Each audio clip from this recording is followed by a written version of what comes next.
आप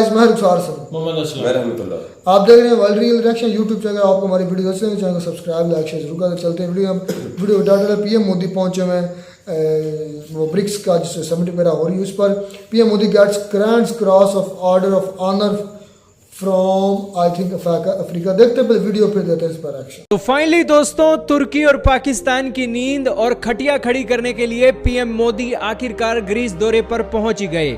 आपके सामने तस्वीरें चल रही हैं ग्रीस दौरे पर गए पीएम मोदी की, जहां पर एयरपोर्ट पर लैंड करते हैं तो उनका वारम वेलकम किया जाता है और उसके बाद पीएम मोदी शहीदों को श्रद्धांजलि देने वाली जगह पर जाते हैं और तस्वीरें आपके सामने चल रही हैं। और इसी के साथ फिर ग्रीस के प्रधानमंत्री के साथ उनकी मुलाकात होती है और वहां पर भी वेलकम की तस्वीरें देखते से ही बन रही हैं।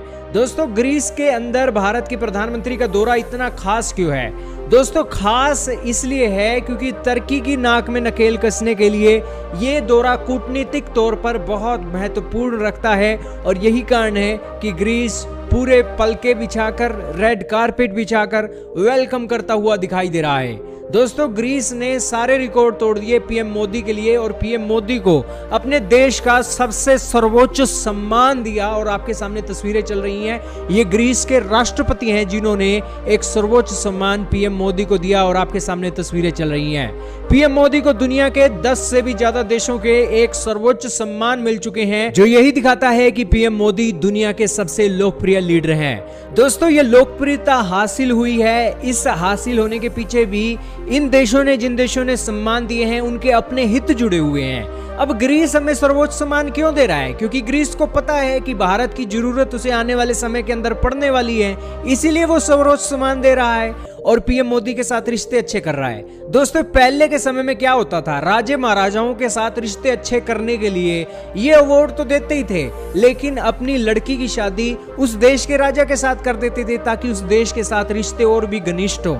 और वही चीजें भारत और ग्रीस के बीच में फिर से देखने को मिल रही हैं और सर्वोच्च सम्मान भारत के प्रधानमंत्री को दिया गया है क्योंकि तुर्की के साथ साथ कई मोर्चों पर ग्रीस को आज भारत की जरूरत है। यही कारण है कि दोस्तों, कूटनीति बहुत जरूरी होती है। चाहे आप जिंदगी के अंदर अपने अड़ोसी पड़ोसियों को देख लो, रिश्तेदारों को देख लो, लेन देन से ही सारा काम चलता है और यहाँ पर ग्रीस का भी फायदा है, भारत का भी फायदा है। भारत एक बहुत बड़ा देश है, भारत की मार्केट पूरी ग्रीस के लिए ओपन है और दूसरी तरफ ग्रीस को कोई टेक्नोलॉजी चाहिए हमारे स्पेस के साइंटिस्टों से, हमारे डिफेंस के साइंटिस्टों से, तो वो हम देने के लिए तैयार हैं और इसी तरीके की डेवलपमेंट हमें ग्रीस से भी चाहिए। आप कहोगे कि भारत को ग्रीस से क्या जरूरत है? दोस्तों, भारत को ग्रीस से बहुत बड़ी जरूरत है क्योंकि ग्रीस यूरोपियन यूनियन का मेंबर है और यूरोपियन यूनियन के अंदर लॉबी करने के लिए ग्रीस के साथ रिश्ते हमारे जितने अच्छे होंगे उतनी ज्यादा हमारी बात यूरोपियन यूनियन के अंदर मनवाई जाएगी। दोस्तों, आज हम अपना सामान ड्यूटी फ्री यूरोपियन यूनियन के अंदर बेचना चाहते हैं तो यूरोपियन यूनियन के देशों के साथ हमारे रिश्ते अच्छे होने चाहिए ना, और उस कड़ी में ग्रीस हमारी बहुत मदद कर सकता है क्योंकि ग्रीस यूरोपियन यूनियन के सभी देशों की रग रग को जानता है और इस सिचुएशन में कल को कोई दिक्कत आएगी तो हम सिर्फ एक फोन कॉल करेंगे ग्रीस को कि इस मैटर को सुलझा दीजिए, ग्रीस हाथों हाथ उस मैटर को सुलझा देगा। यही कारण है कि दोस्तों, जो लेन देन है, जानकारी है, जितनी ज्यादा हो उतना ज्यादा फायदा है और इसीलिए पीएम मोदी और भारत की सरकार का यही मंत्र है, सबका साथ सबका विकास। और यही एक जरूरत भी है आज की समय की। आज अगर कोई इंसान कहे कि मैं अपने अकेले दम पर सब कुछ संभाल लूंगा, नहीं संभाल सकता। सभी की जरूरत है, चाहे पाकिस्तान हो, चाहे ब्रिटेन के अंग्रेज हो, चाहे ये तुर्की वाले हो, चाहे ये शेख हो अपने सऊदी यूएई वाले, चाहे रशिया हो, अमेरिका हो, चाइना हो, सभी मिलकर चलेंगे तो ही ये दुनिया चलेगी। अगर कोई कहे कि ये एक पासे से अगर काम चल जाएगा दूसरे से नहीं चलेगा तो ऐसा नहीं है। इस सिचुएशन में दोनों देशों को ही नुकसान हो जाएगा और यही कारण है कि पूरी दुनिया को एक परिवार की तरह बनकर रहना चाहिए। अगर दुनिया परिवार की तरह बनकर रहती है तो ही हम ब्रह्मांड के अनसुलझे रहस्यों को सुलझा सकते हैं और उसके अंदर हमें बहुत एक आसानी मिलने वाली है। खैर, ये डेवलपमेंट निकली है। पीएम मोदी का यहाँ पर वेलकम भी बहुत जोरों शोरों से हुआ, एक इंडियन कम्युनिटी ने किया।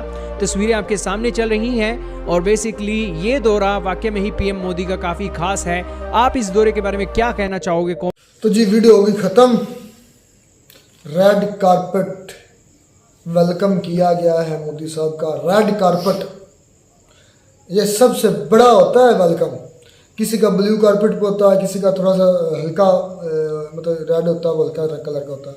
ये फुल रेड कारपेट था। जो सबसे जो खास गेस्ट होता है ना, उनको कंट्रीज देते हैं। स्पेशल गेस्ट के लिए Special। जो रेड कारपेट है ये इस्तेमाल किया हाँ जाता है। जी, रेड कारपेट दिया गया है और फिर उनको जो वो एजाज़ दिया गया है और दुनिया के 10 मुल्कों देखिए से। भाई ये बात करता डिपेंड करता है आपकी मेहनत पे, आपकी कामयाबी पे।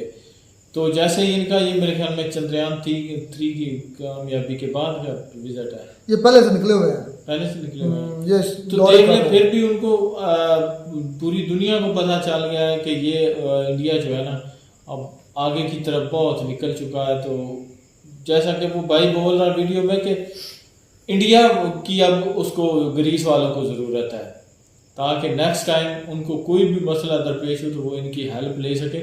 तो ये भाई होता है इतना प्रोटोकॉल, पता है असल में क्या है, कुछ देने का ये सीन क्या मकसद चाहता है होता है। आपको? सीन क्या पता क्या है? तुर्की जो है ना यानी कि उसकी स्पोर्ट है, जंग वगैरह का मसला रहता मैं है। बताता हूँ। लड़ाई जिस तरह हमारा ना मसला कश्मीर और उस मसला कश्मीर पर तुर्की हमें सपोर्ट भी करता है, हमें हथियार वगैरह भी, ड्रोन वगैरह भी मतलब मिलते हैं और हमें जंगजू भी मिलते हैं, ये भी ज़हन रखना, ट्रेन मिलिटेंट्स पे ये भी है। और इस सेम तरीके से इसी तरह एक मतलब एरिया है जो कन्फ्लिक्ट का बहस है तुर्की और इसमें यूनान में। तो इस वजह से इंडिया को वो भी काउंटर करना था, उसको नकेल डालनी थी तुर्की को, जिस वीडियो में बताया गया। और दूसरी ये यार असल में ना बात होती है सारी आपके ना मफाद के। उनको पता है कि यूरोपीय यूनियन का मेंबर है, इनके साथ हमारे जितने अच्छे तल्लुकात इंडिया को पता होंगे या इंडिया के उनके साथ होंगे, इनके साथ होंगे, तो जो ड्यूटी फ्री प्रोडक्ट्स जब इंडिया के उधर जाएंगी, वह टैक्स समझ लें, एक से कम टैक्स होता है, तो कितना फ़ायदा होगा इंडिया को। मतलब लोगों की चीज़ें फ़र्क है कि 100 रुपये की चीज़ें ड्यूटी टैक्स नहीं लगेगा, तो वो मैं मिसाल दे दूँ 80 रुपये मिलेगी तो ज़्यादा प्रोडक्ट्स सेल होंगे इंडिया के। तो इसलिए वो ये भी फ़ायदा उठाना चाहते हैं, 1 तीर से 2 2 3 3 4 4 यानी कि जो इंडिया वो बड़ी मार्केट है, यहाँ से अपनी ट्रेड कर भी सकते हैं, इनके साथ लेन देन कर सकते हैं। ज़्यादातर जो कंट्री है ना वो इस बेस पे इनसे ताल्लुकात बनाते हैं। और उनका भाई जो चंद्रयान 3 मिशन मुकम्मल हुआ, ये उनकी कामयाबी का मुंह बोलता सबूत है। और भी कितने मिशन है और जो उनको एजाज़ दिया बहुत गया। ज़्यादा मिशन ये स्टार्ट करने वाले। अच्छा, एक और 2 बातें आपने नोट की, मैं कर रहा था, जो पाकिस्तान के अंदर हमारे कुछ लोग ये कहते हैं ना कि सिख उनसे नाराज़ हैं।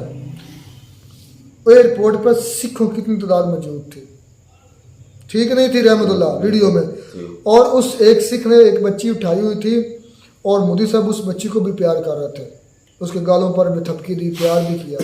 देखा कि नहीं देखा? देखा मैंने भी। आंख खोल के देखा करें ना वीडियो, जो पॉइंट होते हैं इस इधर से ही आपको पता चलता है कि कौन प्रोपेगेंडा कर रहा है और कौन सच पर है। अगर सिख नाराज होते तो पूरी दुनिया के सिख नाराज होते हैं।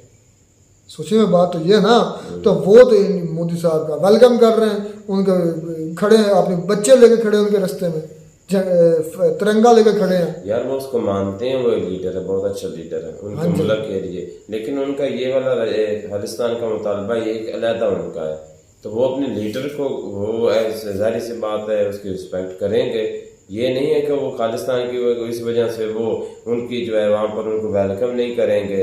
ये उसका कोई लेन देन नहीं बनता। मैं तो ये कहता नहीं बनता। बच्चों से भी प्यार देखा मोदी साहब का, और सिखों के साथ भी देखा, सिखों का मोदी साहब के साथ भी देखा, फिर यूनानियों का या ग्रीस वालों का मोदी साहब के साथ देखा, फिर उनका एजाज़ देना देखा, फिर उनका रेड कारपेट देखा। यानी कि ये होता है ग्रैंड वेलकम, दिल से जिसे कहते हैं। तो आप तरक्की करेंगे तो आपको हर कोई वेलकम करेगा, आप हमारी तरफ भी आए, आप हमारी तरफ भी आए। अगर आप तरक्की नहीं करेंगे तो आप दूर जाएं। जिस तरह शबाशी ने खुद माना था कि अगर मैं कहीं मुल्क में चला जाता था तो वो सामने वाले पहले सोच लेते थे, इस तरह का मुंह बना लेते जैसे मैं उनसे मांगने आया हूँ, उनको पहले ही पता चल जाता था। लेकिन क्या करें, हमारी फिर सिरतली ऐसी है। खैर मिलता नहीं वीडियो में, नया टाइम साथ, तब तक दीजिए इजाज़त, अल्लाह।